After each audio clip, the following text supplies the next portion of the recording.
MDM General Assembly khanai din sangin ava maklal party megi sak jail rem sanga ani tang ka po tu aron sa anal helai anal khatiat megi sakatang sim khan kan ahun lai pe jon kan ngai thang na satani ka ngai tla pha kha chon kan la hra ome anala tin ala thu sim hi harau pui helai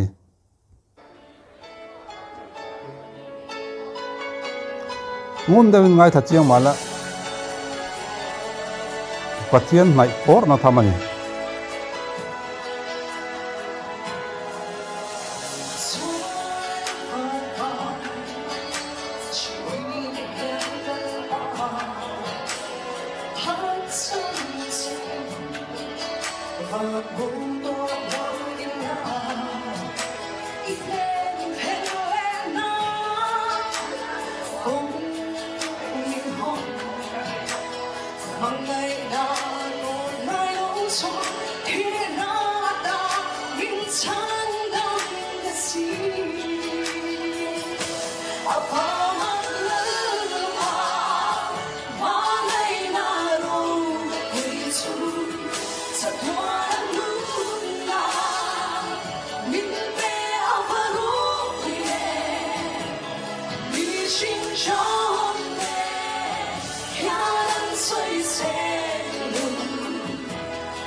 pathian mai nei mu chiang te chon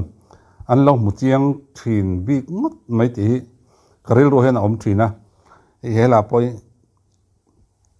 pathian in min mai na rau pui zia aron puang choka nia ke ni sola vak vai mai tur pathian in fa pathisen in min tlana chumi ring tu le pom tu te chatuan anun na min la pezuya chatuan threm munakal mai turte fa patisenin min tan hi aro pui ngoi ni ngai tu chen hian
Abrijal umain real ruwa benga original la alo langa original he chu akhum tak thei thin lawa amara chu tum din sang zai zet chu apui khop mai original aina nalem o ti real roina bu ka buk mai azai tiam hle me karin ain azai ka hrengai lutuk lawa amara chu azai thiam hle me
cái rượu rồi ông bắt chú